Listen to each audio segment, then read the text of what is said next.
Hello friends, कैसे हैं आप लोग। उम्मीद करता हूँ अच्छे होंगे और पढ़ाई भी अच्छे से चल रही होगी। और जैसा कि आप लोग जान रहे हैं, बोर्ड का एग्ज़ाम का डेट आप लोग का आ गया है, तो तैयारी अच्छे से चल रही होगी। आज हम लोग जो है रिफ्रैक्शन ऑफ लाइट में one of the most important and difficult topic का बात करेंगे, रिफ्रैक्टिव इंडेक्स का। और साथ ही लॉज ऑफ रिफ्लेक्शन में भी बात करेंगे। तो ये टॉपिक डिफ़िकल्ट माना जाता है, लेकिन इसको ईजी वे में सॉल्व करते हुए आप लोगों को बताएंगे। आज मैंने पीपीटी तैयार किया है आप लोगों के लिए, ताकि आपको लैंग्वेज जो है सही से जाए। तो मैंने कुछ लीक करके पॉइंट लाया, उसकी मदद से आप लोगों को मैं बताऊंगा। चलिए स्टार्ट करते हैं टॉपिक को, रिफ्रैक्टिव इंडेक्स। आखिर रिफ्रैक्टिव इंडेक्स होता क्या है। ये जो है किसी भी मीडियम का प्रॉपर्टी होता है कि वो रे ऑफ लाइट को कितना बेंड करा सकता है। एक तरह से बोल सकते हैं उसका डेंसिटी पे रे ऑफ लाइट बेंड करेगा, किसी मीडियम में इंटर करेगा तो रे ऑफ लाइट बेंड करेगा, उसके डेंसिटी पे डिपेंड करता है। तो डेंसिटी मतलब कि उसका तो प्रॉपर्टी हो गया मीडियम का। तो रिफ्रैक्टिव इंडेक्स जो होता है वो किसी मीडियम के प्रॉपर्टी पे डिपेंड करता है कि कितना होगा रिफ्रैक्टिव इंडेक्स। तो इसका डिफिनीशन में हम लोग लिखेंगे the refractive index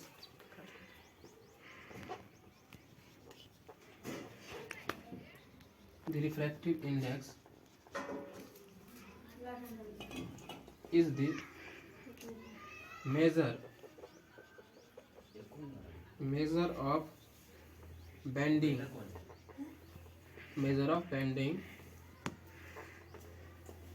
of light ray when passing from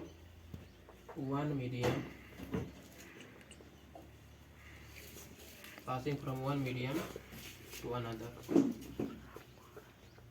तो रिफ्रैक्टिव इंडेक्स क्या है। रिफ्रैक्टिव इंडेक्स मेजर है, किसका मेजर है, बेंडिंग ऑफ लाइट का। जैसे कि यहाँ पे मैं एक बनाता हूँ, कंडीशन ड्रॉ करता हूँ। इंटरफेस है ये,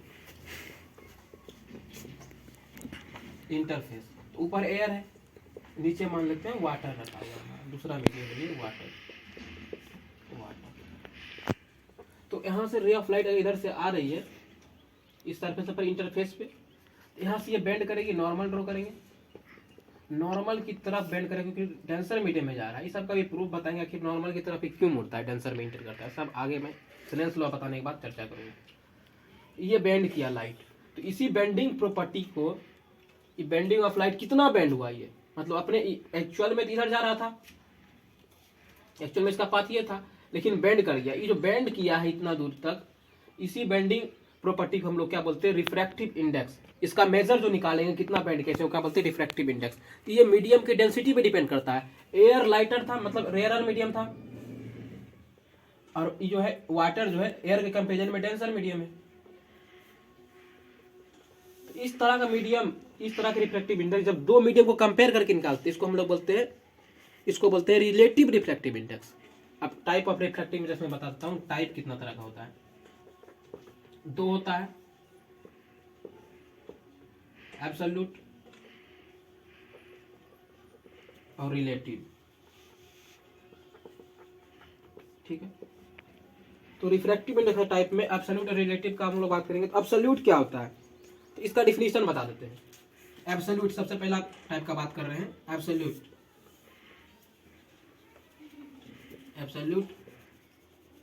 रिफ्रैक्टिव इंडेक्स, शॉर्ट में मैं लिख रहा हूँ, आप लोग सुन करके भी लिख सकते हैं। तो इसमें क्या लिखेंगे हम लोग, तो इट इज डिफाइन एज, इसको कैसे डिफाइन करेंगे, it is define as the ratio of speed of light, यहाँ से फॉर्मूला निकालेंगे, ये कुछ नहीं, फॉर्मूला ही है ये। तो हम लोग लिख रहे थे absolute reflective index, it is defined as the ratio of speed of light in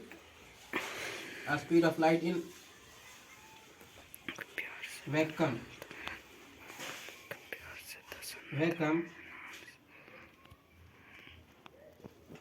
to the speed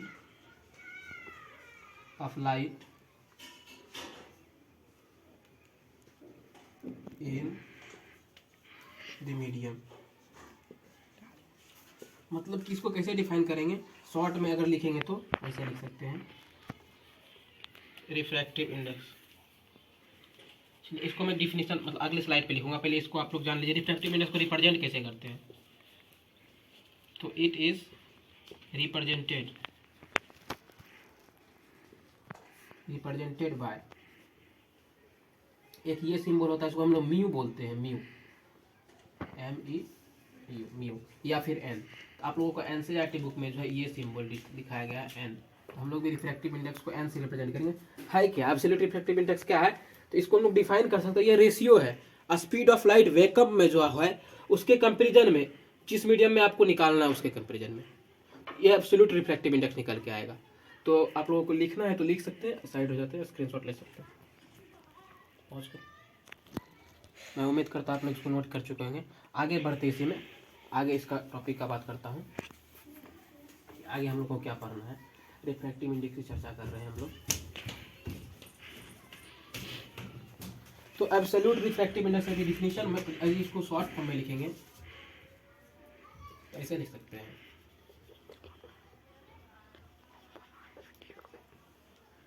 absolute refractive index, जरा सा ध्यान देंगे देखेंगे यहाँ पे, क्योंकि ये टॉपिक इम्पोर्टेंट है।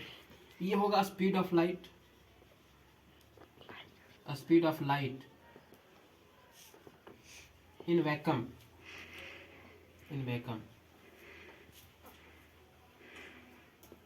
Divided by speed of light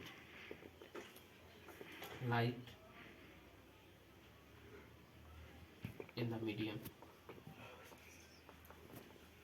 यहाँ पे वही मीडियम आएगा जिसमें आपको निकालना है, जैसे आपको refractive index, absolute refractive index निकालना है कि स्पीड ऑफ लाइट वैक्यूम से डायरेक्ट इंटर कर रहा है एयर में या फिर वाटर में इंटर कर रहा है, तो उसका रिफ्रैक्टिव इंडेक्स क्या होगा। तो उसको हम कैसे निकालेंगे, इसको शॉर्ट में रिप्रेजेंट करने के लिए पहले, इससे पहले एक पॉइंट मैं बता देता हूँ। यहाँ पे इंपॉर्टेंट पॉइंट क्या है कि हम लोग जानते हैं as the speed of light in a vacuum, speed of light in vacuum is almost equal to the speed of light in air। तो हम लोग ऑलमोस्ट मतलब कि लगभग बराबर होता है, स्पीड ऑफ लाइट जो वैक्यूम में होता है लगभग एयर के बराबर होता है। कितना होता है एयर में, एयर में होता है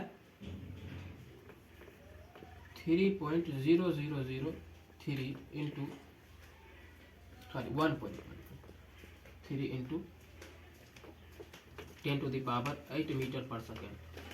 अब वैक्यूम में कितना हुआ, एयर का है स्पीड ऑफ लाइट, ये क्या है एयर में है स्पीड ऑफ लाइट, और वैक्यूम में ये तो सीधा होता है 3 into 10⁸ metre per second, sorry यहाँ पे 3 है।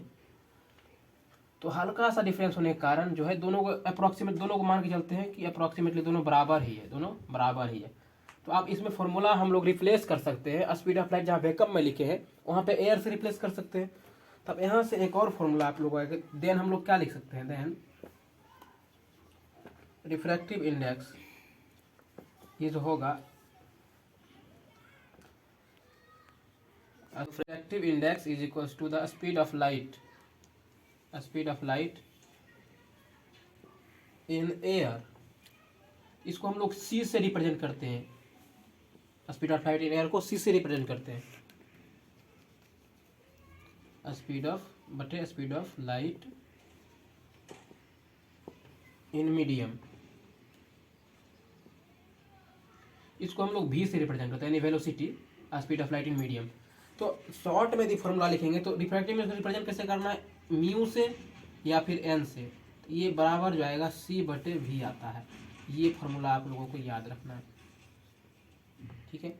मैं डायरेक्ट इसको लिख करके आगे बढ़ सकता था, लेकिन मैंने इसको बताया कि कहाँ से आया आखिर ये इसका रीज़न बताया कहाँ से है।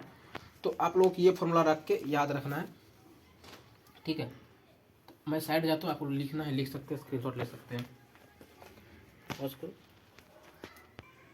मैं उम्मीद करता हूँ आप लोग इसको लिख चुके होंगे। आगे मैं इसी में बात करता हूँ आखिर कुछ टर्म का, जैसे कि यदि ऐसे मैं लिख दूँ एन ग्लास, मतलब रिफ्रैक्टिव इंडेक्स ऑफ ग्लास का बात कर रहा, किसके कंपेरिजन में, तो लाइट। तो ये कैसे आएगा, इसका फॉर्मूला निकल कर, speed of light, speed of light को सी से रिप्रेजेंट करते हैं, व्हाट है velocity of light in glass, इसको ऐसे रिप्रेजेंट करेंगे। तो इसको हम लोग बोलते हैं refractive index of glass with respect to speed of light in air, इसको ऐसे रिप्रेजेंट करते हैं। और यदि बात करूंगा वाटर का, मीडियम चेंज फिर से कर रहे हैं, एन वाटर, तो किसके कंपेरिजन में निकाल रहे हैं, तो एन वाटर निकालने का मतलब हुआ लाइट ऊपर आएगा, तो speed of light, speed of light in air में आएगा। इसको कैसे निकालेंगे, सी बटे velocity of water, velocity of water मतलब speed of light in water, इसको ऐसे लिख सकते हैं। अब मैं कुछ ऑप्टिकल मीडियम का, ऑप्टिकल कहने का मतलब कि ऐसा मीडियम जो लाइट को पास ऑन करने के रिस्पॉन्सिबल है, ऑप्टिकल मीडियम का नाम यहाँ पे लिखूंगा, और उसके कंपेरिजन में उसमें रिफ्रैक्टिव इंडेक्स कितना होगा वो भी लिखूंगा। तो ऑप्टिकल मीडियम कुछ लिख देता हूँ, ऑप्टिकल मीडियम, ऑप्टिकल मीडियम इसमें क्या सब आएगा, सबसे पहले तो एयर आएगा, दूसरा वाटर, तीसरा ग्लास। ये तीन मीडियम बहुत ही इंपॉर्टेंट है। इसमें हम रिफ्रैक्टिव इंडेक्स निकालेंगे, उसके लिए हमको स्पीड ऑफ लाइट पता होना चाहिए, जो आपको एनसीईआरटी बुक में दिया हुआ है, आप लोग वहां से याद कर सकते हैं। मैं यहाँ पे लिख देता हूँ आपके लिए कि speed of light, speed of light, तो एयर में कितना होता है, एयर में होता है 3 × 10⁸ मीटर पर सेकेंड। वाटर में कितना होता है 2.25 × 10⁸ मीटर पर सेकेंड। और ग्लास में कितना होता है, ये होता है सीधा 2 × 10⁸ मीटर पर सेकेंड। ये स्पीड ऑफ लाइट पता चल गया हम लोगों को।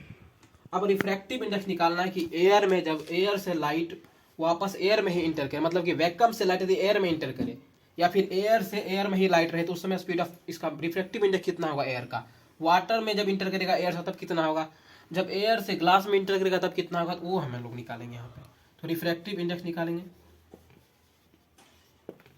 तो शॉर्ट में इसको रिप्रेजेंट करेंगे एन, तो किसके कंपेरिजन में निकाल रहे हैं, एयर से, यहाँ पे एयर लिख देंगे। तो एन एयर बराबर, तो वहाँ फॉर्मूला लिखेंगे क्या, सी बटे वी, तो वेलोसिटी ऑफ लाइट सी यानी कि speed of light in air, और वी ऑफ एयर, ऐसे लिखेंगे इसको। तो कैलकुलेट कैसे करेंगे, अलग अलग करके निकाल, तो सी ऑफ लाइट, सी बराबर होता है speed of light in air, कितना है 3 × 10⁸ metre per second, divided by speed of light in air ही, फिर से speed of light in vacuum C या फिर speed of light in air, दोनों तो वही है, सेम ही है। हल्का सा फर्क होता है जो मैंने पीछे स्लाइड में बताया था, लेकिन उसको नेगलेक्ट करके हम चलते थे। यहाँ से ये कट जाएगा, कैंसिल आउट होकर 1 आएगा।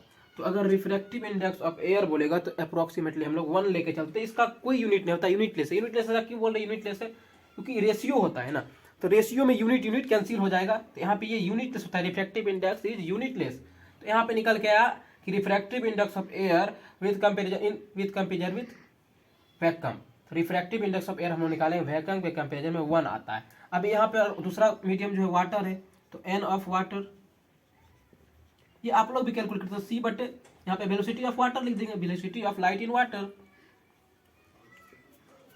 तो कैसे आएगा, सी कितना होता है 3 × यानी कि speed of light in vacuum का बात करा 3 × 10⁸ मीटर पर सेकेंड, ठीक है, divided by velocity of light in water कितना है 2.25 × 10⁸ मीटर पर सेकेंड। तो यहाँ से आप देख रही है कैंसिल आउट हो रहा है यूनिट, इसको डिवाइड करेंगे तो ऐसे लिख सकते हैं इसको, 3 डेसिमल हटाएंगे तो ऊपर चल जाएगा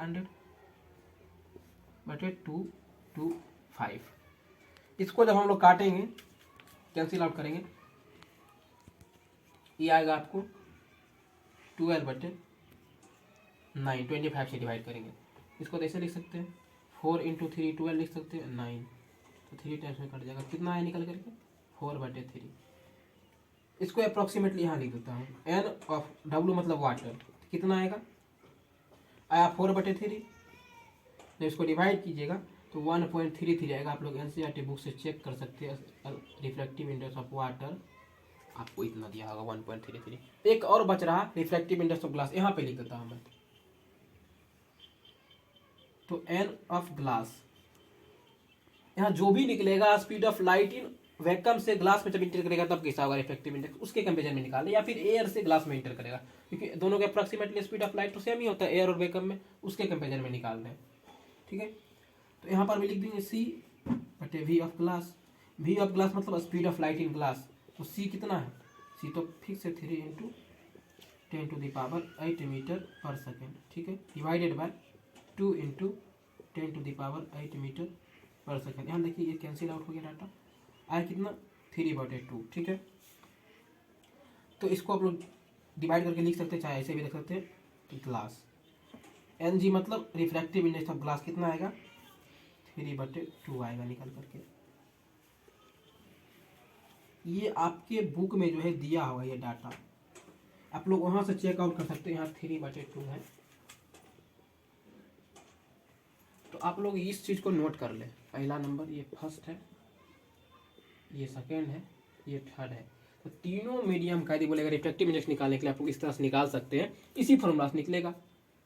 कौन सा फॉर्मूला, C/V। एन बराबर क्या होता है, C/V पहले ही बताए थे पिछले स्लाइड में।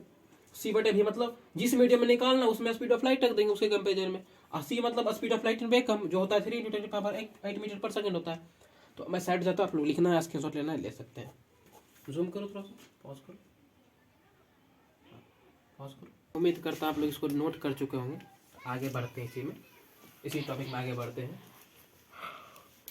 कि अब रिफ्रैक्टिव इंडेक्स को निकालने सीख गए, फॉर्मूला है आराम से निकाल लेंगे। एक पॉइंट आप लोग याद रखिएगा कि इफ अ मीडियम हैज, इसी में 2 पॉइंट बताए। एन इंक्रीज मतलब एन जब होगा हायर मतलब कि रिफ्रैक्टिव इंडेक्स होगा ज्यादा, एन हायर मतलब सिंबल दिखाते हैं ग्रेटर देन का, मैक्सिमम का। रिफ्रैक्टिव इंडेक्स होगा maximum, is optically denser with किसके कंपेरिजन में, मीडियम हैविंग रिफ्रैक्टिव इंडेक्स लो, मतलब कि मिनिमम इज रेयरर।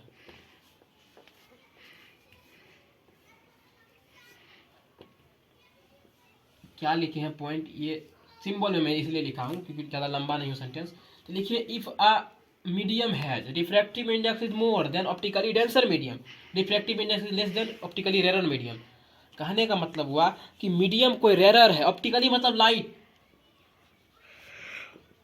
ऑप्टिकली शब्द का क्या मतलब हुआ कि उससे लाइट पास करेगा, उसके कंपेरिजन में रिफ्रैक्टिव इंडेक्स निकालता है। अभी जो रिफ्रैक्टिव इंडेक्स निकाला स्पीड ऑफ लाइट के कंपेरिजन में निकाले, तो कोई भी मीडियम का रिफ्रैक्टिव इंडेक्स डिपेंड करता है, स्पीड ऑफ लाइट उसमें कैसा रहेगा उसके कंपेरिजन पे डिपेंड करता है। तो जब कभी भी किसी मीडियम का रिफ्रैक्टिव इंडेक्स होगा ज्यादा, उसको हम बोलेंगे वो ज्यादा डेंसर मीडियम है। किसके कंपेरिजन में, उसके कंपेरिजन में अगर कोई और मीडियम होगा जिसका रिफ्रैक्टिव इंडेक्स होगा उससे कम, तो उसको बोलेंगे रेरर मीडियम है। ठीक है, तो इस पॉइंट को आप लोग याद रखेंगे। अभी हम लोग बात करेंगे कि refractive index of given 2 media, जब 2 मीडिया मतलब मीडियम का प्लूरल होता है मीडिया, इसको हम लोग इस टाइप का रिफ्रैक्टिव इंडेक्स बोल देंगे रिलेटिव रिफ्रैक्टिव इंडेक्स। एब्सोल्यूट का बात किए थे, अभी आएगा रिलेटिव का। इसमें क्या लिखेंगे, refractive index of given 2 media. Media एक शब्द है, मीडियम का प्लूरल फॉर्म है, मीडियम होता है सिंगुलर, उसका प्लूरल फॉर्म लिखते हैं हम लोग मीडिया। तो उसके लिए हम लोग बात करेंगे, पहले क्या करेंगे 2 कंडीशन ड्रॉ करेंगे, मतलब कि जैसे एक इंटरफेस है, ये ऊपर जो होगा वो मीडियम होगा, कोई ऊपर मान लेते हैं हम लोग, ऊपर जो है मीडियम 1 है, मीडियम 1 है, ठीक है, और नीचे मीडियम 2 मान लेते हैं। ये जो लाइन है इंटरफेस है, दोनों मीडियम के बीच का सरफेस, मतलब एक ऐसा पॉइंट, इंटरफेस क्या होता है, एक ऐसा पॉइंट होता है a point where both the medium are in contact, मतलब ऐसा पॉइंट सबसे पहले बार जब दोनों मीडियम एक दूसरे के संपर्क में आएगा उस पॉइंट को क्या बोलते हैं, इंटरफेस ऑफ दैट मीडियम बोलते हैं। ठीक है, इंटरफेस है ये, यहाँ आप लिख भी देते हैं, लीजिए ये एक्स है ये वाई मान लेते हैं, इसको लिख देते हैं इंटरफेस,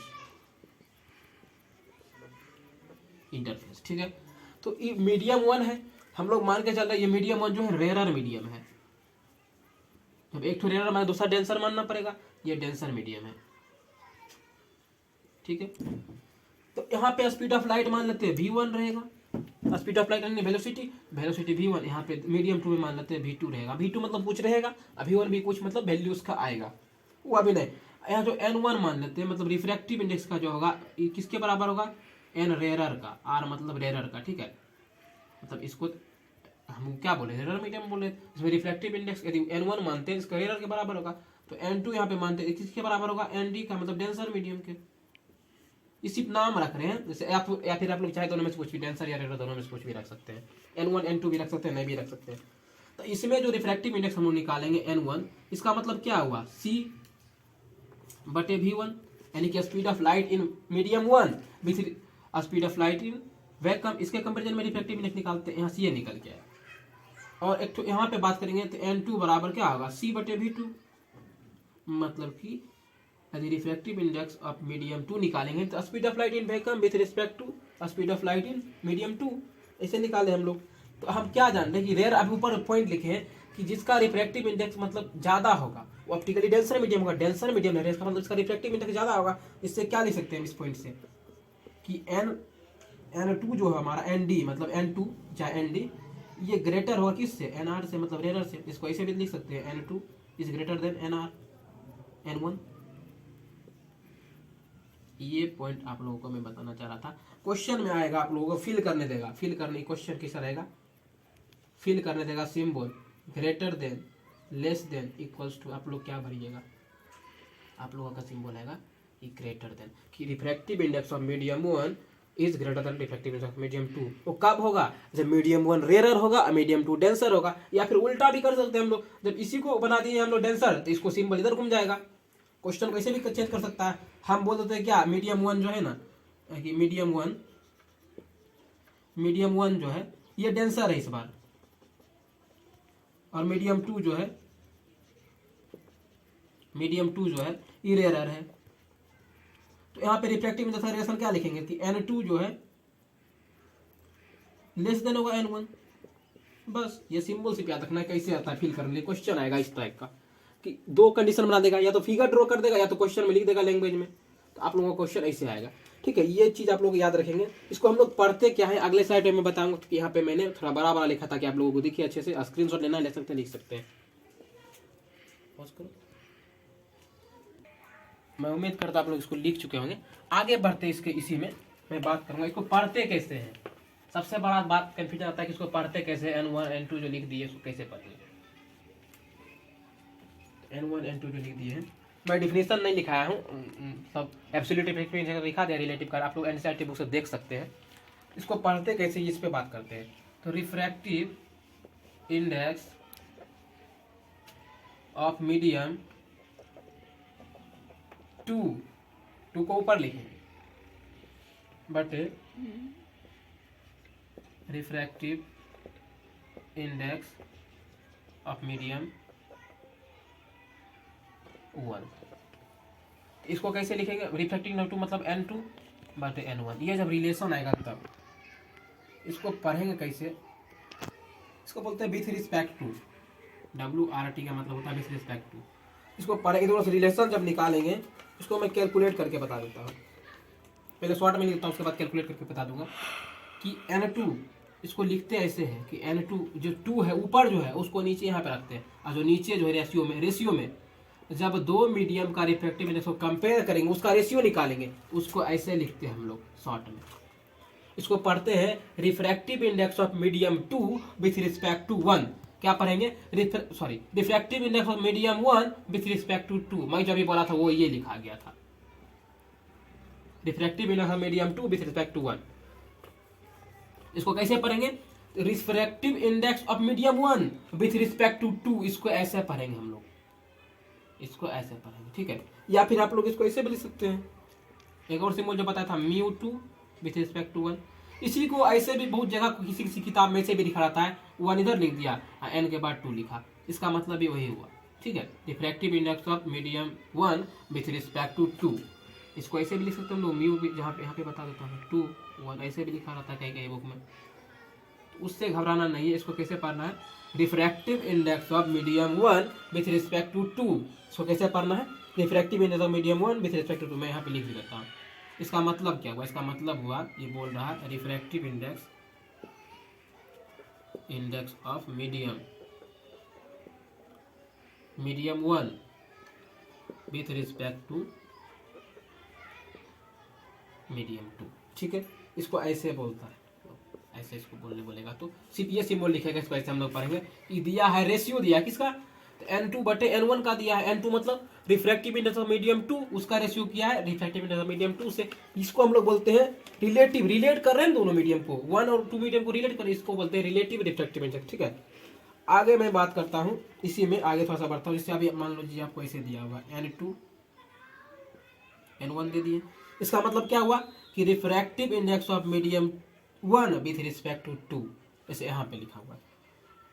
इसका मतलब क्या, इसको लिखेंगे किसे लिखेंगे, n2 बटे n1, जो 2 है नीचे जो है ऊपर चला जाएगा, जो ऊपर है वो नीचे आ जाएगा। इसको ऐसे आप लोग याद रख सकते हैं, जो ऊपर है 1 उसको नीचे आ जाएगा, और जो नीचे है वो ऊपर चला जाएगा, ठीक है। इसका मतलब क्या हुआ, n2 कैसे निकालते हैं, c बटे v करके निकालते थे, यानी v2 ऐसे करके निकालते थे हम लोग, और n1 निकालने के लिए मतलब कि c बटे v1, इसको जब हम लोग सॉल्व करेंगे ऐसे लिख सकते हैं, इसको c बटे v2, इसको उल्टेंगे, गुना करेंगे, ऊपर नीचे भागा तो ऊपर चल जाएगा, गुना हो जाएगा, ये हो जाएगा v1 बटे c, c से c कैंसिल आउट हो गया, ये निकल के क्या आया v1 बटे v2, यानी कि वेलोसिटी ऑफ लाइट 1 और वेलोसिटी ऑफ लाइट 2 का रेशियो लेके चलेंगे, आ जाएगा हमारा क्या, refractive index of medium 1 with respect to 2। सिर्फ वेलोसिटी ऑफ लाइट भी दिया हुआ है, अगर पूछ दिया रिलेटिव रिफ्रैक्टिव, आप लोग ऐसे कैलकुलेट कर सकते हैं। ये कहाँ से आया मैं बता दिया हूँ, ये कहाँ से आया देख सकते हैं यहाँ पे। इसका मतलब क्या हुआ, n2 मतलब रिफ्रैक्टिव, इसका मतलब हुआ speed of light in vacuum with respect to medium 2, इसमें भी क्या हुआ, speed of light in vacuum with respect to medium 1। इसको दोनों कैलकुलेट किए, इसको डिवाइड में था ऊपर गया तो मल्टीप्लाई हो गया, चेंज हुआ, सी से सी कैंसिल आउट हुआ, इसका रेशियो के निकल के क्या v1 बटे v2, ठीक है। इसको आप ऐसे लिख सकते हैं शॉर्ट में, v2 और v1 दिया हुआ है n, तो क्या लिख सकते हैं, ये हुआ n2 बटे n1। इसको कैसे निकाल सकते हैं, यहाँ से रिलेशन, एक रिलेशन निकल के आता है v1 बटे v2, मतलब कि ये बात आप लोग याद रखेंगे, क्या चीज़, जब भी ऐसा दिया रहेगा कि refractive index of medium 1 with respect to 2, इसका मतलब हुआ कि n2 बटे n1 का बात कर रहा, दोनों का रेशियो की बात कर रहा। इसको कैसे निकाल सकते हैं, यहाँ से वेलोसिटी के टर्म में कैसे लिखेंगे कि v1 बटे v2, यहाँ पे जो ऊपर 1 है तो ऊपर ही रह गया वेलोसिटी के फॉर्म में, नीचे 2 है तो नीचे ही रह गया वेलोसिटी के फॉर्म में, ठीक है। तो यहाँ से आप डाटा निकालने के लिए, क्वेश्चन आता निकालने के लिए, आप लोग पहले इसको नोट कर लीजिए, मैं अगले स्लाइड में कुछ क्वेश्चन बता दूंगा। पॉज करो, बढ़ते हैं इसी में, आगे बढ़ते हैं रिफ्रैक्टिव इंडेक्स में।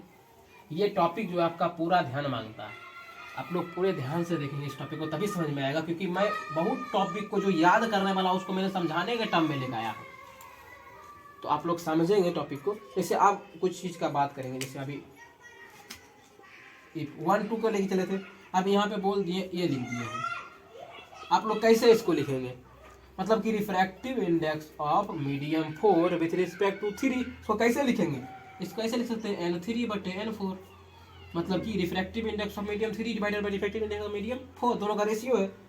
इसको वेलोसिटी टर्म में कैसे लिखेंगे, तो वेलोसिटी टर्म में v ऊपर चला, नीचे जो ऊपर चला जाएगा तो v4 चल जाएगा ऊपर, बटे v3, ऐसे एक तो निकल, ऐसे लिखेंगे। एक तो और दे दिए हैं कि उस बार उल्टा कर दिए कि refractive index of medium 3 with respect to 4 कर दिए, यहाँ पे 4 विथ रिस्पेक्ट टू 3 था, यहाँ पे 3 विथ रिस्पेक्ट टू 4 कर दिए। अभी यहाँ पे क्या लिखेंगे, तो n4 ऊपर चला जाएगा बटे n3 आ जाएगा। इसको जब वेलोसिटी के टर्म में लिखेंगे तो v3 बटे v4 ऐसे लिखेंगे। अब दोनों हम क्या करेंगे, इस दोनों को एक साथ कर लेते हैं पहले। नाउ एक रिलेशन मैं बताऊंगा यहाँ पे कि refractive index of 1 with respect to two को ऐसे लिख सकते हैं हम लोग कि N2 बटे N1 लिख सकते हैं, V1 बटे V2। ये समझ के कैसे मैं लिखा हूँ पहले ही बता चुका, पिछले स्लाइड में बताया था। इसको इक्वेशन 1 मान लेते हैं। जब इसी को उल्टा करके पढ़ेंगे कि N1 refractive index of medium 2 with respect to 1 जब दे दिया रहेगा तो क्या आएगा, speed of light in medium 1 बटे, इसको ऐसे लिख सकते हैं हम लोग, ठीक है। यहाँ पे V1 तो चला जाएगा, V2 चल जाएगा ऊपर बटे V1। इसको इक्वेशन 2 अगर मान ले, और दोनों को सिर्फ कुछ नहीं करना है, मल्टीप्लाई कर देना है। अभी क्या करेंगे, इक्वेशन 1 और 2 को मल्टीप्लाई करेंगे। लिख देते हैं मल्टीप्लाई इक्वेशन 1 एंड 2। हम लोगों को क्या मिलता है, वी गेट, देखते हैं क्या मिलता है। मतलब अगर कोई बच्चा पढ़ रहा है refractive index of medium 1 with respect to 2, उसी के उसको उल्टा जब पढ़ देता है refractive index of medium 2 with respect to 1, तो ये कंडीशन आता है हमारे पास। ये कंडीशन कहाँ से आया, मैं पहले ही बता दिया, ऊपर ही बताया, पिछले स्लाइड में बताया। ये दोनों को जब मल्टीप्लाई करते हैं एक रिलेशन आता है, ये रिलेशन याद रखना है। इसको मल्टीप्लाई किया, इसका मतलब कि N1 को गुना किए N2 इंटू N1। इसका मतलब क्या हुआ, इसका मतलब हुआ वेलोसिटी ऑफ 1 बटे वेलोसिटी ऑफ 2, इसको गुना कर दे किससे, V2 बटे V1 से। दोनों देखिए तो सेम यूनिट है, यहाँ से ये कैंसिल आउट होगा इससे, तो ये कैंसिल करेगा, कट करके क्या आया 1। तो जब मल्टीप्लाई करेंगे 1 बटे 2 गुना refractive index of 2 with respect to 1 बराबर 1 आया। इसको एक नीचे भेज देंगे, नीचे भेजने का मतलब है, इसको ऐसे लिख सकते हैं N1 विथ रिस्पेक्ट टू 2 को 1 बटे N1। रेसिप्रोकल, इस रिलेशनशिप को बोलते हैं रेसिप्रोकल रिलेशनशिप। जब उल्टा पढ़ दिए तब इसको क्या बोलते हैं हम लोग, इसको बोलते हैं रेसिप्रोकल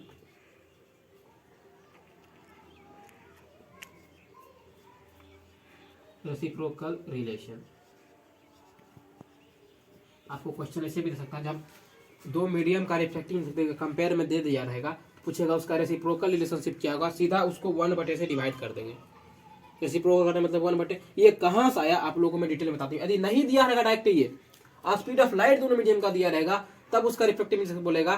तो स्पीड ऑफ लाइट दिया, आप लोग जानते हैं स्पीड ऑफ लाइट, सीधा इसे रिलेट करके लिख सकते हैं। स्पीड ऑफ लाइट दोनों कैंसिल आउट हो जाता है, कैंसिल आउट हो गया, इसको कंपेयर किया तो रिफ्रैक्टिव इंडेक्स क्या आएगा, रेसिप्रोकल रिलेशनशिप में ये आएगा। तो आप लोग इसको लिख लीजिए, स्क्रीनशॉट लीजिए, मैं साइड जाता हूँ, करता हूँ। आप लोग इसको नोट कर चुके होंगे। आगे बढ़ते इसी टॉपिक में एक दो क्वेश्चन का मैं बात करता हूँ कि क्वेश्चन कैसे आता है रिफ्रैक्टिव इंडेक्स पे। आप लोगों का बुक में बहुत मिल जाएगा, लेकिन एक दो क्वेश्चन का मैं बात करता हूँ यहाँ पे। तो क्वेश्चन 1 का बात करते हैं। क्वेश्चन नंबर 1, अगर ये आपको दिया है Ng बटे A, मतलब कि G मतलब ग्लास, A मतलब एयर, तो refractive index of air with respect to glass दे दिया है। Refractive index of air with respect to glass ये दिया है अगर 3/2, ठीक है 3/2, तो N ऑफ A आप लोग निकाले थे 1 आता है। सबसे 2 स्लाइड पहले मैं बात किया था, रिफ्रैक्टिव इंडेक्स ऑफ एयर 1 आता है। इसका मतलब इसको कैसे लिख सकते हैं हम, अभी मैं पिछले स्लाइड में बात किया था मीडियम 1 मीडियम 2 करके, सिर्फ यहाँ पे N ऑफ G नीचे है तो ऊपर चला जाएगा बटे N ऑफ A, ठीक है। A मतलब एयर, इसको कैसे लिखेंगे, इसको लिखेंगे N ऑफ G तो दिया हुआ है, ये दिया है, इसका मतलब नीचे 1 ही है, 3/2 बटे 1 बराबर उतना ही आएगा। तो ये जो निकल के आता है यहाँ से, कुछ नहीं, रिफ्रैक्टिव इंडेक्स ऑफ ग्लास ही आया। रिफ्रैक्टिव इंडेक्स ऑफ ग्लास, अगर रिफ्रैक्टिव इंडेक्स ऑफ एयर को कंपेयर करें रिफ्रैक्टिव इंडेक्स ऑफ ग्लास से, तो उसका जो रिजल्ट आता है रिफ्रैक्टिव इंडेक्स ऑफ ग्लास के बराबर ही आता है।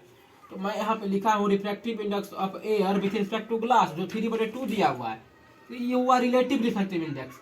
ये क्या दिया हुआ है, रिलेटिव दिया हुआ है। यदि इससे एब्सोल्यूट निकाले, कैसे निकाले, इसको डिवाइड किए तो Ng बटे Na किए, जो नीचे है वो ऊपर जाएगा, जो ऊपर है नीचे आएगा, यही किए। दोनों का वैल्यू दिया था, रखे। रिफ्रैक्टिव इंडेक्स ऑफ एयर हम लोग जानते हैं 1 होता है। पिछले 2 स्लाइड पहले मैं इसको कैलकुलेट किया था, रिफ्रैक्टिव इंडेक्स ऑफ एयर क्या होता है, 1 होता है। इसको जब कैलकुलेट किया तो यहाँ पे मैंने देखा कि नीचे 1 है, 1 का कोई वैल्यू नहीं है, 1 रखे ना रखे बराबर, ये निकल के क्या है, रिफ्रैक्टिव इंडेक्स ऑफ ग्लास निकल के आ गया। एक और क्वेश्चन में देता हूँ यहाँ पे, क्वेश्चन नंबर 2 मैं 2 करके बता देता हूँ, आप लोग बाकी करेंगे। यहाँ पे क्या दिया हुआ है, ए दिया हुआ है विथ रिस्पेक्ट टू वाटर दिया हुआ है। यह कितना होता है, ये दिया हुआ है 4/3। ये दिया आप लोगों को रिलेटिव दिया हुआ है, आपको इससे एब्सोल्यूट निकालना है। तो एक बात और याद रखेंगे, जब भी रिलेटिव इफेक्टिवनेस की बात करेगा तो वहाँ पे एयर का ही बात करेगा। मैक्सिमम चांस में एयर का ही बात करता है। कोई कोई कभी कभी क्या होता है एयर और वाटर और ग्लास में ही बात कर ले, तो उससे भी कोई घबराने की बात नहीं है। ये आपको पता है कैसे कैलकुलेट करना, आराम से निकाल सकते हैं। ठीक है, ये दिया हुआ है आप लोग को, इसको कैलकुलेट क्या करना है। एंड एन जी मतलब एन ऑफ ग्लास भी दिया हुआ है, दिया ने यहाँ पे भी निकाले हम लोग, यहाँ पे रख देते हैं 3/2। आप लोगों को इससे निकालना क्या है, refractive index of glass, refractive index of water with respect to glass. मतलब कि आप लोग क्या करना है, निकालना है N of water with respect to glass. ये आपको फाइंड करना है कितना होगा। जब ये दिया हुआ है मतलब कि refractive index of air with respect to water दिया हुआ है और रिफ्रैक्टिव इंडेक्स ऑफ ग्लास दिया हुआ है, आप लोगों को फाइंड करना है कि रिफ्रैक्टिव इंडेक्स ऑफ ग्लास जब कंपेयर करेंगे वाटर से तब कितना आएगा। उसके लिए हम लोग सबसे पहले क्या करेंगे, ये जो दिया हुआ है इसको पहले लिख लेते हैं हम लोग। तो एन ये निकालना क्या हम लोगों को, N W with respect to glass निकालना है। इसका मतलब क्या हुआ, एन जी ऊपर रहेगा बटे एन डब्ल्यू रहेगा नीचे। तो एन जी का क्या मतलब हुआ, ऊपर देखिए एन जी का क्या मतलब हुआ, एन जी का मतलब हुआ कि एन जी बटे एन ए। एन डब्ल्यू का मतलब ए हुआ, एन डब्ल्यू बटे एन ए। ठीक है, ए से चाहे तो ए से कैंसिल आउट भी कर सकते हैं या फिर रख भी सकते हैं। यहाँ से क्या निकल के आएगा, बस निकल के आएगा कि N of G with respect to air, N of water with respect to air आया। दोनों तो दिया ही है, दोनों वैल्यू यहाँ पे दिया हुआ है। तो N of G with respect to air कितना दिया हुआ है, 3/2 दिया हुआ है, रख देते हैं।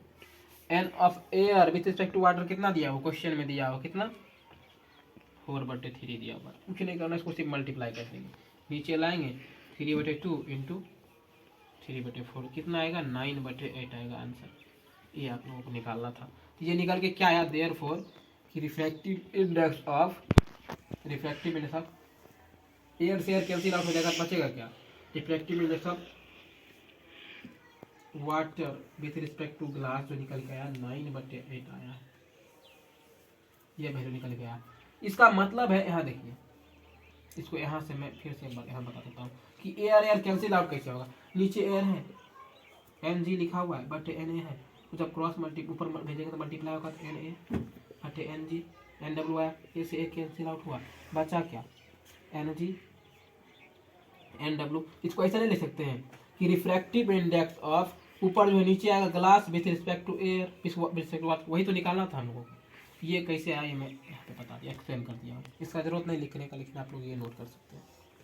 ठीक है, इसी में मैं आगे बढ़ूंगा, पहले आप लोग इसको नोट कर लीजिए, मैं साढ़े जाता हूँ, स्क्रीन पर ले सकते हैं। उम्मीद करता आप लोग इसके लिख चुके होंगे। आगे बढ़ते हैं, अब हम लोग रिफ्रैक्टिव में इतना तक रख रहे हैं, आगे अभी चर्चा करेंगे हम लोग लॉज ऑफ रिफ्रैक्शन का, रिफ्लेक्शन नहीं रिफ्रैक्शन का। तो पहले मैं लिख दूंगा तीनों, 2 लॉ एनसीईआरटी में दिया हुआ, लेकिन मैं 3 लॉ बताऊंगा, तीनों को पहले लिख दूंगा, उसके बाद एक एक करके सबको एक्सप्लेन करूंगा। तो पहले लिखते हैं लॉज ऑफ रिफ्लेक्शन। अगला टॉपिक क्या है, लॉज ऑफ रिफ्रैक्शन।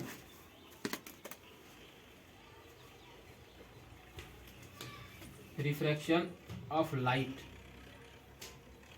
तो लॉज ऑफ रिफ्लेक्शन का बात करेंगे। तो पहला लॉ है जो एनसीईआरटी में नहीं दिया हुआ, लेकिन आप लोग इसको याद रख सकते हैं, कोई दिक्कत नहीं, मैं इसको एक्सप्लेन कर दूंगा कि weather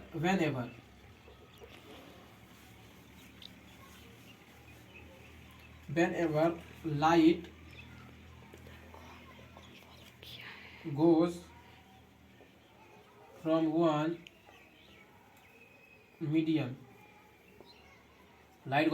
medium to another।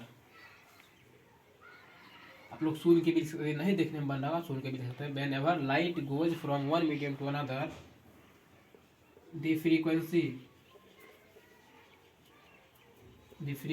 of light remain constant।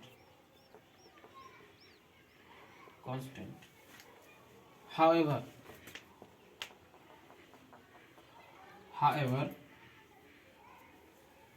the velocity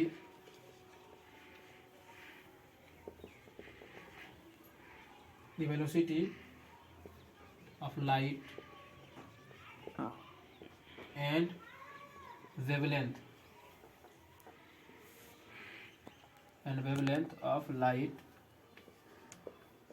velocity and wavelength of light. Wavelength of light का मतलब होता है that is colour, the colour. Wavelength का मतलब ही कलर होता है, ठीक है, चेंजेस। पहले लिख लीजिए, मैं तीनों को एक्सप्लेन कर दूंगा। दूसरा लॉ क्या है, ये तो आप लोग जैसे लॉ ऑफ रिफ्लेक्शन में था वैसे ही लॉ ऑफ रिफ्लेक्शन में भी सेम है। क्या है, द इंसिडेंट रे रिफ्रैक्टेड रे, यहाँ पे रिफ्रैक्टेड हो जाएगा, refracted ray and normal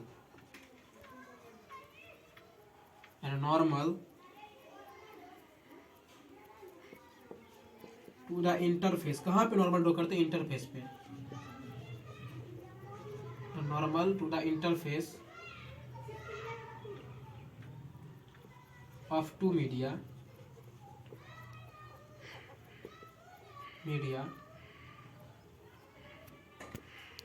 at the point of incidents. दोनों में सेम नाम है, इंसिडेंट्स, पॉइंट ऑफ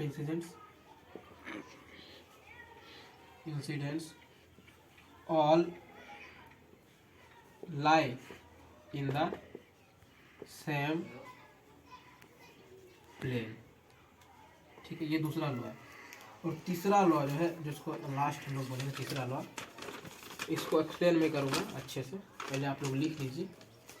तीसरा लॉ जो है ये आप लोगों को बुक में दिया भी होगा, ये दोनों लॉ आप लोगों को बुक में दिया है, ये नहीं दिया है, कोई बात नहीं। The ratio of sine of angle of incidents, sine of angle of incidents to the ratio of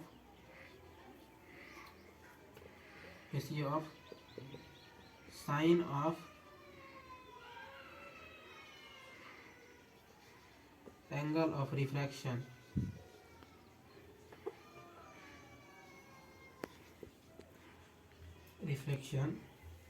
is constant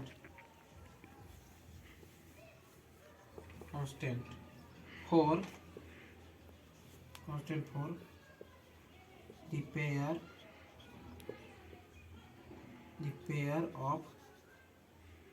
pair of media is constant, ठीक है। इसका मतलब एक यहाँ से एक चीज और लिख देते हैं, दी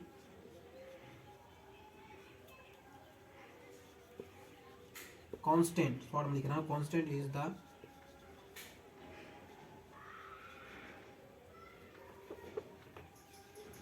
रिफ्रैक्टिव, पूरा लिखो समझ में नहीं आएगा। Constant is the refractive index of medium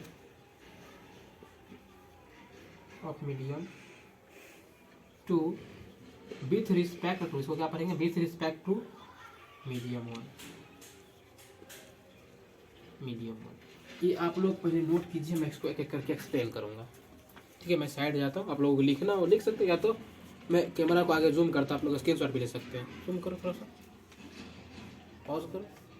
first law क्या बोल रहा है कि व्हेन एवर, मतलब जब भी light goes from one medium to another medium, मतलब कि यदि लाइट एक मीडियम इंटरफेस है, यहाँ एयर ले लेते हैं, अगर वाटर ले लेते हैं, तो जब एयर से लाइट वाटर में इंटर करेगा तब क्या सब परिवर्तन आएगा। तो बोलता है कि whenever light goes from one medium to another medium frequency remains constant. Frequency मतलब होता है टाइम पीरियड, कितना समय के लिए इंटर किया, तो टाइम तो जितना समय लेगा वही 1/टाइम period, time reciprocal of time period को हम लोग क्या बोलते हैं, फ्रीक्वेंसी, तो वो सेम रहता है, रिमेन्स कांस्टेंट। हाउएवर, जबकि यहाँ पे क्या बोले, व्हेनेवर मतलब जब लाइट किसी एक मीडियम से दूसरे मीडियम में इंटर करेगा तो उसका फ्रीक्वेंसी क्या होगा, frequency of light remains constant, मतलब फ्रीक्वेंसी सेम रहेगा। जब वेन एवर मतलब जबकि the velocity of light and the wavelength of light is changes, जबकि इसका वेलोसिटी मतलब बताए थे शुरुआती पहला लेक्चर में बताए थे कि स्पीड बदल जाता है, तो वही लिख रहे हैं पहला लॉ में, इसका फ्रीक्वेंसी तो सेम रहता है, मतलब कि टाइम पीरियड जिस समय के लिए इंटर करो वो सेम रहेगा। और क्या चीज, वेलोसिटी स्पीड जो होता है वो बदल जाता है। और वेवलेंथ, वेवलेंथ मतलब होता है कलर, या फिर वेवलेंथ का मतलब होता है कलर, कि लाइट का कई बार क्या होता है कलर भी चेंज हो जाता है। हमको एयर में तो दिखता नहीं है, वाटर में दिखता नहीं है, लेकिन जब ग्लास में जाएगा इंटर करेगा लाइट, जब ग्लास प्रिज्म का बात करेंगे वहां पे कलर का बात करेंगे। तो पहला लॉ क्या बोल रहा, पहला लॉ बोल रहा जब कभी भी लाइट एक मीडियम से दूसरे मीडियम में इंटर करेगा उसका फ्रीक्वेंसी में कोई परिवर्तन नहीं होगा। फ्रीक्वेंसी मतलब होता है कि टाइम पीरियड 1/टाइम पीरियड का रेसिप्रोकल कितने समय के लिए हो रहा है। एफ बराबर क्या होता है, एफ जो होता है फ्रीक्वेंसी, इसको लिखते हैं 1/टाइम पीरियड। जितने समय के लिए ले रहा है इंटर कर, तो उस समय तो थोड़ी परिवर्तन है। जैसे यहाँ से यहाँ तक जाने मान लीजिए 10 सेकंड लगा, तो 10 सेकंड तो दोनों मीडियम के बीच में ही गया, समय में परिवर्तन नहीं आता। लेकिन क्या होता है कि स्पीड जो होता है, इसको वेलोसिटी भी बोलते हैं, वेलोसिटी बदल जाता है। और क्या चीज, वेवलेंथ मतलब वेव का जो साइज था, ये वेव मैं पहला लेक्चर में बताया था, एक्सप्लेन भी किया था कैसे चेंज होता है। ये साइज जो होता है छोटा हो जाता है, छोटा होने के कारण अलग अलग वेवलेंथ होने के कारण अलग अलग कलर शो करता है लाइट, ये वेवलेंथ बदल जाता है। ठीक है, दूसरा लॉ क्या बोलता है कि incident ray, refracted ray and normal at the interface of two media at point of contact of incident, point of incidence is lie in the same plane. कहने का मतलब ये बोल रहा है, तो ये मीडियम का इंटरफेस है, ये एयर है, ये वाटर है, इधर से रे ऑफ लाइट आ रहा, यहाँ पे वाटर है, यहाँ पे नॉर्मल जब ड्रॉ करेंगे हम लोग, ये थोड़ा सा बेंड करेगा क्योंकि वाटर पोटेंशियल मीडियम में एयर से एयर कंपेरिजन में, यहाँ बेंड करेगा लाइट, यहाँ पे बेंड कर रहा, ये पॉइंट जो है जिस इंटरफेस पॉइंट, इसको क्या बोलते हैं, point of incidence, point of incidence. ये जो है ना, आप देख रहे इंसिडेंट रे, तो इंसिडेंट रे क्या होगा, नॉर्मल से जो पहला रे जिस पे आगे पास उसको इंसिडेंट रे बोलते हैं ये, और रिफ्रैक्टेड रे ये हुआ, तो दोनों तो एक ही पॉइंट पे लाया कर इसी इंटरफेस से ही पास ऑन हो रहा। और नॉर्मल तीनों तीनों देखिए एक ही पॉइंट पे, नॉर्मल ये है, ये इंसिडेंट रे है जिसको आई और रे बोलते हैं हम लोग, आई रे, ये आर रे है रिफ्रैक्टेड रे। ठीक है, ये सभी एक ही पॉइंट पे लाया कर रहा, जिसको हम लोग बोलते हैं पॉइंट ऑफ इंसिडेंट, जो इंटरफेस पे, किस पे है, इंटरफेस पे, ये तो इंटरफेस है, बार बार मैं रिपीट कर रहा हूँ। ये पॉइंट क्या होता है, जहां दो मीडियम, इंटरफेस क्या होता है, दो मीडियम का संपर्क जहां पे आता है, जिस पॉइंट पे दो मीडियम का संपर्क आता है उसको हम लोग इंटरफेस बोलते हैं। तो इंटरफेस पे एक पॉइंट होता है, पॉइंट मतलब जहां पे इंसिडेंट रे इंटर किया है, सबसे पहला उस पॉइंट पे आके गिरा, इंसिडेंट फॉल किया, उसी पॉइंट को क्या बोलते हैं, पॉइंट ऑफ इंसिडेंट बोलते हैं। तो पॉइंट ऑफ इंसिडेंट पे ही तो हम लोग नॉर्मल ड्रॉ करते हैं, और पॉइंट ऑफ इंसिडेंट से क्या होता है, रिफ्रैक्टेड रे भी पास ऑन होता है। तो हम लोग बोल सकते हैं कि पॉइंट ऑफ इंसिडेंट पे ही तीनों रे जो होता है, इंसिडेंट रे, नॉर्मल और रिफ्रैक्टेड रे, दोनों एक ही पॉइंट पे लाई करता है। ठीक है, तीसरा लॉ है कि ratio of sine of angle of incidence to the ratio of sine of angle of reflection is constant for a pair of medium. मतलब जब दो मीडियम का बात करेंगे, दो मीडिया मतलब होता है मीडियम का प्लूरल, जब दो मीडियम का बात करेंगे उस समय में क्या होगा कि sine, ratio of sine of angle of incidence मतलब होगी कि साइन ऑफ एंगल आई बटे साइन ऑफ एंगल आर, इसका बात करिए, कांस्टेंट आता है। अब कांस्टेंट यहाँ पे क्या लिखे, the constant is the refractive index of medium 2 with respect to 1। इसको मैं अगले स्लाइड में इसको मैं अच्छे से एक्सप्लेन करता हूँ, आखिर ऐसा होता क्यों है। मैं इतना बोल के रुक सकता था, लेकिन होता क्यों ये मैं बताऊंगा। तो अभी आप लोग इसको लिख सकते हैं, लिखे नहीं होंगे तो स्क्रीनशॉट ले सकते हैं। मैं साइड हो जाता हूँ ताकि आप लोग तीसरा लॉ समझ सके। तीसरा लॉ को मैं अच्छे से एक्सप्लेन करूंगा अभी। तो तीसरा लॉ को एक्सप्लेन करने के लिए हमको कुछ डायग्राम ड्रॉ करना पड़ेगा। आप लोग इसको ड्रॉ करेंगे, अच्छे से ध्यान यहाँ पे आकर्षित करेंगे, तब समझ में आएगा ऐसा क्यों होता है। तो मैं एक ग्लास स्लैब ड्रॉ करता हूँ, और ग्लास स्लैब में आप लोग इसे ड्रॉ करने में सीख सकते हैं कि ग्लास स्लैब में रे ऑफ लाइट कैसे पास ऑन होता है। तो सबसे पहले glass slab, rectangular glass slab में ड्रॉ करता हूँ। ठीक है, ये ग्लास स्लैब मैंने ड्रॉ किया। ठीक है, क्या है, ग्लास। ठीक है, तो ऊपर तो कुछ नहीं, तो एयर है। ठीक है, इसको मान लेते हैं मीडियम 1 है, मीडियम वन तो यहाँ पे एरर है, और मीडियम 2 ये क्या है, ग्लास जो है हमारा मीडियम 2 है, मीडियम 2 आप लोग लिख सकते हैं सुन करके भी। आप लोगों को नहीं दिख रहा होगा उसके लिए हम माफी चाहेंगे, क्योंकि बोर्ड का साइज थोड़ा सा छोटा है, मीडियम 2। आप लोग लिख सकते हो मीडियम 1 मीडियम 2 बस, ठीक है। अब क्या इस पे हम क्या करेंगे, रे ऑफ लाइट को इंसिडेंट करवाएंगे सबसे पहले। तो रे ऑफ लाइट मान लेते हैं इधर से आपका इंसिडेंट हुआ, इंसिडेंट किया, तो इंसिडेंट किया तो यहाँ पे पॉइंट ऑफ इंटरफेस हुआ, पॉइंट ऑफ इंसिडेंट यहाँ पे नॉर्मल ड्रॉ कर लेते हैं, दिखा दें नॉर्मल को, ठीक है। तो नॉर्मल ड्रॉ किए तो इसको एन मान लेते हैं, N1 मान सकते हैं आप लोग। तो ये क्या है, इंसिडेंट रे है, ये इसको ले देते हैं हम लोग आई रे, मतलब इंसिडेंट रे, ठीक है, आई रे। ये तो आप लोग सुन करके लिख सकते हैं। अच्छा, इंसिडेंट रे और नॉर्मल के बीच में जो एंगल बनता है इसको क्या बोलते हैं, एंगल ऑफ इंसिडेंट, एंगल आई, ठीक है, एंगल आई, ये आई लिख रहे हैं। अब ये नॉर्मल यहाँ पॉइंट ऑफ इंसिडेंट पे रे तो फॉल किया, अब जब इंटर कर रहा दूसरे मीडियम में, यहाँ तो मीडियम तो रहेगा था, टेंसर है। अब क्या करेगा, ये लाइट बेंड करता है, इसी को तो रिफ्लेक्शन बोलते हैं हम लोग। ये बेंड कहाँ करेगा कि नॉर्मल की तरफ बेंड करता है, इसको भी एक्सप्लेन करेगा कि नॉर्मल की तरफ क्यों बेंड करता है। तो ये यहाँ पे आया, अब इस पॉइंट पे पड़ा, ठीक है।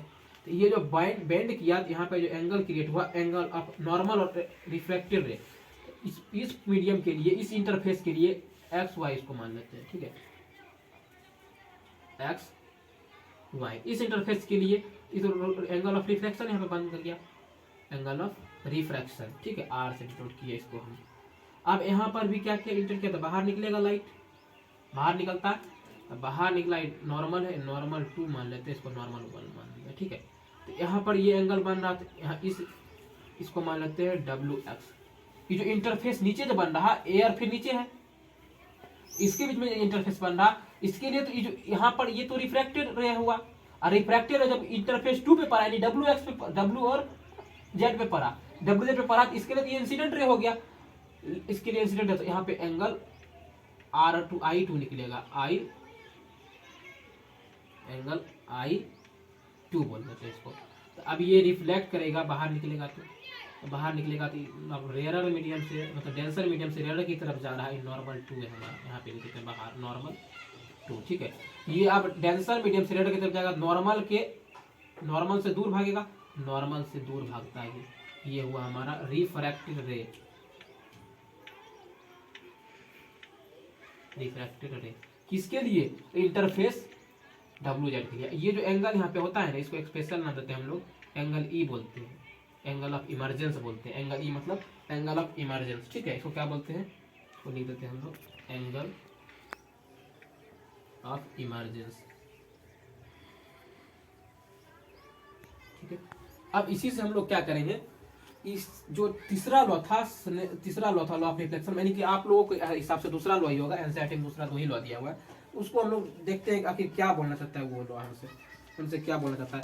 तो उससे पहले हम लोग कुछ बातें को याद रखेंगे, जैसे कि एक पॉइंट में लिख रहे हैं, यहाँ पे लिख रहा है the product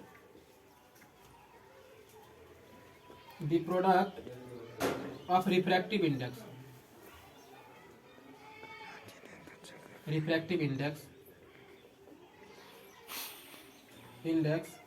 and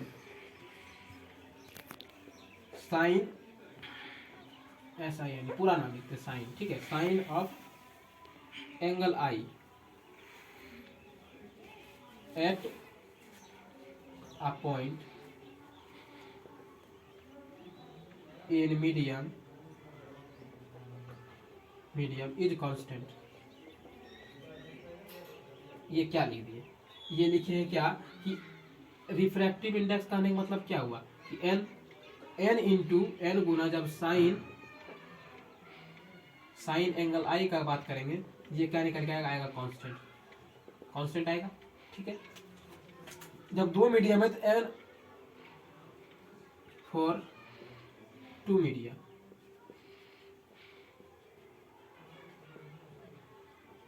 is constant, दोनों मीडियम के लिए भी कांस्टेंट ही होगा, ठीक है।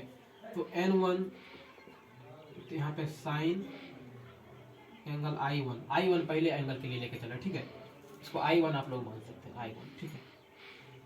तो N1 I1 जो निकालेंगे, ये क्या आएगा, N2 into sine of I2 angle I2, ये बात आप लोगों को थोड़ा सा हजम नहीं हुआ, हजम नहीं होने की बात भाई बता रहा हूँ। ये सोच रहे हैं कहाँ से आए, ये कहाँ से आए, इसको बता देते हैं कि एंगल 1 जो है एंगल 2 के बराबर होगा। क्यों होगा? तो एंगल I1 I2 के बराबर क्यों नहीं होगा? देखो मैं आपको यहाँ बताता हूँ, आप लोग इस चीज़ को इमेजिन कीजिए जरा सा। ये नॉर्मल है, इधर भी नॉर्मल है, तो नॉर्मल क्या होता है, सरफेस से 90 डिग्री बनाते हैं हम लोग। इसको जब इधर बढ़ाएंगे, ये नॉर्मल है, ये भी नॉर्मल है, ये N2 है, ये हमारा N1 है। इसको मैं एक्सप्लेन करूँ आखिर ऐसा क्यों लिखे। यहाँ से ये रे जो इंटर किया है, तो यही तो एंगल हमारा, एंगल जो ऊपर बन रहा है, एंगल जो ऊपर बन रहा है ये एंगल I है, I1 है, एंगल ये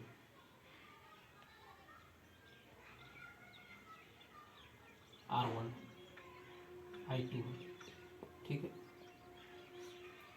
यहाँ R2 है, तो R2 और R1 sorry, angle of refraction और एंगल ऑफ इंसिडेंट पहला दोनों क्या होगा, बराबर होगा वर्टिकली अपोजिट एंगल से। ये दोनों बराबर होगा वर्टिकली अपोजिट एंगल से। अब फिर क्या देख रहे हैं कि नॉर्मल 1 और नॉर्मल 2 दोनों एक दूसरे से पैरेलल होगा, तो नॉर्मल 1 नॉर्मल 2 पैरेलल है। ये जो रे जा रहा है एंगल ऑफ इंसिडेंट जो सेकेंड इंटरफेस पे जा रहा है, ये तो ट्रांसवर्सल का काम करेगा। यहाँ से क्या होगा, I2 जो है एंगल ऑफ रिफ्लेक्शन 2 I2 ये बराबर नहीं होगा एंगल R का। ऊपर क्या देखें कि एंगल I1 ये भी बराबर है किसके, ये भी बराबर है एंगल R का। दोनों साइड देखिए LHS सेम है, तार HH सेम आएगा, ऐसे सेम आएगा कि I2 जो होगा I1 जो होगा ये बराबर हो जाएगा R1 का, I1 का। कैसा है, ये अल्टरनेट एंगल से ही आया, ये रिलेशन अल्टरनेट एंगल से आया, ये आया वर्टिकली अपोजिट एंगल से। इसलिए मैं यहाँ पे लिखा हूँ कि रिफ्रैक्टिव इंडेक्स ऑफ मीडियम 1 जिसमें I1 लेके चले, ये बराबर भी हो सकता है किसका, angle refractive index of medium 2 में जब जाएंगे तो एंगल I बराबर एंगल R है। तो साइन थीटा का जब एंगल मैं यहाँ पर एक चीज करता हूँ, जब साइन थीटा मान लेते हैं 45 डिग्री है मीडियम 1 के लिए, किसके लिए, मीडियम 1 के लिए, इसके लिए जो वैल्यू आएगा, अब साइन थीटा जो है 45 डिग्री फिर से बन रहा है मीडियम 2 के लिए, तो साइन थीटा का 45 डिग्री मान दोनों मीडियम के लिए सेम ही होगा। तो जस्ट यहाँ पर भी मैं वही बात कर रहा हूँ कि जब एंगल I1 एंगल I2 के बराबर ही है तो साइन थीटा का वैल्यू दोनों के लिए सेम होगा, वही मैं यहाँ पे लिखा हूँ, ठीक है। आगे फिर मैं इसमें बढ़ता हूँ कि यहाँ से रिजल्ट निकल के आएगा N1 into sine I angle I, ये बराबर क्या होगा, ये तो लिख ही चुका हूँ, ये तो ऊपर लिख ही चुका हूँ, ठीक है। तो इसको क्या बोल सकते हैं, अब यहाँ से क्या करेंगे हम लोग, इस साइन I है, ठीक है, तो एंगल I2 बराबर एंगल R है, इसके जगह पे R नहीं रख सकते हम लोग, यहाँ पे क्या करेंगे N1 साइन एंगल I1 बराबर N2 साइन एंगल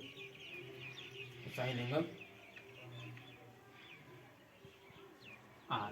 ये काहे लिखे, क्योंकि एंगल R2 जो है I2 जो है ये बराबर है किसके, एंगल R के। कैसे है, अल्टरनेट एंगल्स, यहाँ लिख देते हैं अल्टरनेट एंगल, ठीक है, यहाँ पर रीजन ही बता दिए। अब यहाँ से R लिख दिए, तो यहाँ रेशियो निकालना है हमको, sine angle I sine I बटे साइन R निकालना है। इसको मल्टीप्लाई में यहाँ पे दोनों मल्टीप्लाई में इधर लाएंगे, डिवाइड में आएगा, यहाँ पे क्या आ जाएगा साइन एंगल I1 मतलब बटे साइन एंगल R, यहाँ पे N1 भी है मल्टीप्लाई में। अभी इसको मैं उधर नहीं देगा, इधर क्या बचा N2 बचा, ठीक है।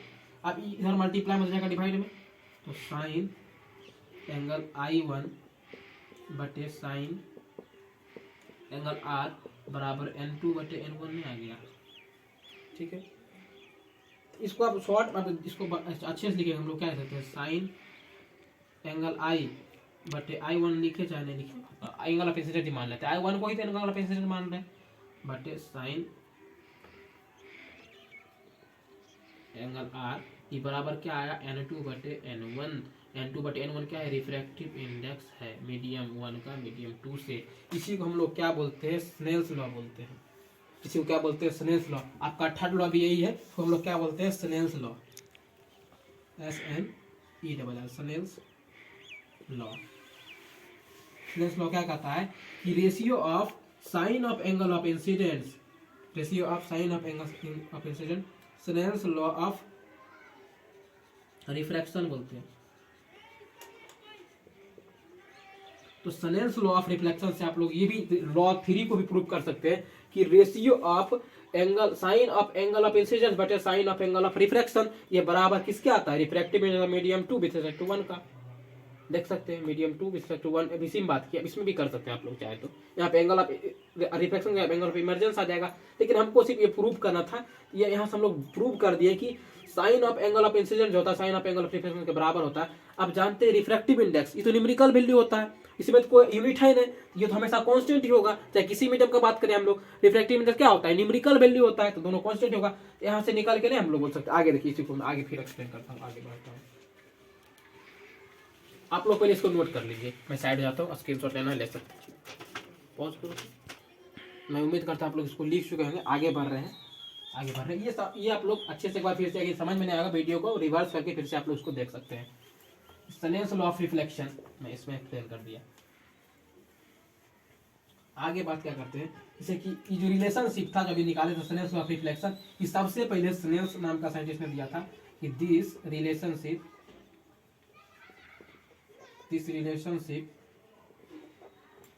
was discovered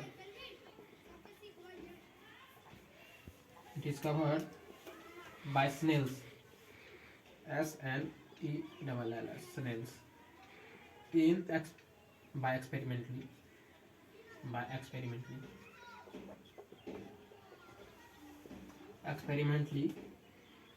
in 1621। इसमें याद रखिएगा, उससे ऑब्जेक्टिव में क्वेश्चन पूछ दे। इस 1621 ईस्वी में सबसे पहली बार स्नेल्स लॉ जो है स्नेल्स नाम के साइंटिस्ट द्वारा देखा गया था। ठीक है, एक बार फिर से मैं यहाँ पे बता देता हूँ, जैसे कि मैं ये लिखा था, एक आंसर आप ड्रॉ कर लीजिएगा। ठीक है, तो sign angle 1 angle I1 into N1 किए थे, ये क्या देगा, कांस्टेंट देगा। आखिर साइन थीटा का वैल्यू रखेंगे तो न्यूमेरिकल वैल्यू आएगा, और रिफ्लेक्टिव इंडेक्स भी हर एक चीज का किसी भी मीडियम का निकालेंगे वो भी न्यूमेरिकल वैल्यू, तो दोनों नंबर ही है, तो नंबर तो कांस्टेंट होता है, इसको लिखे कांस्टेंट। ठीक है, अब फिर से यदि sine of angle of reflection भी करेंगे, साइन ऑफ एंगल I2 करेंगे गुना N2 करेंगे, रिफ्लेक्टिव मीडियम 2, ये भी क्या आएगा, कांस्टेंट ही आएगा। हम लोग क्या इसको ऐसे लिख सकते हैं हम लोग कि sine of angle of I1 गुना N1 बराबर sign of angle I2 Guna N2। क्यों, दोनों साइड एलिजेशन में से कांस्टेंट इक्वेशन पहला मान इक्वेशन दूसरा मान लेते हैं, कांस्टेंट ही है। ये डायग्राम से आया था, ये चीज निकल कर कहाँ से आया, डायग्राम से आया, जो यहाँ पे मैं बनाया था। मैं बार बार ड्रॉ नहीं करता हूँ, आप लोग चाहे तो कर सकते हैं, फिर से यहाँ पे आप लोग ड्रॉ कर सकते हैं इसको। ठीक है, यहाँ से आया था, तो दोनों साइड कांस्टेंट ही है, तो कांस्टेंट एलएचएस दोनों का एलएचएस बराबर है, एलएचएस हम लोग बराबर कर सकते हैं। ऐसे किए थे, यहाँ से क्या निकल के आया, यहाँ से निकल के आया स्नेल्स लॉ, हम लोग क्या बोलते हैं, साइन एंगल I बराबर साइन एंगल R बराबर क्या होता है, N2 बटे N1 होता है।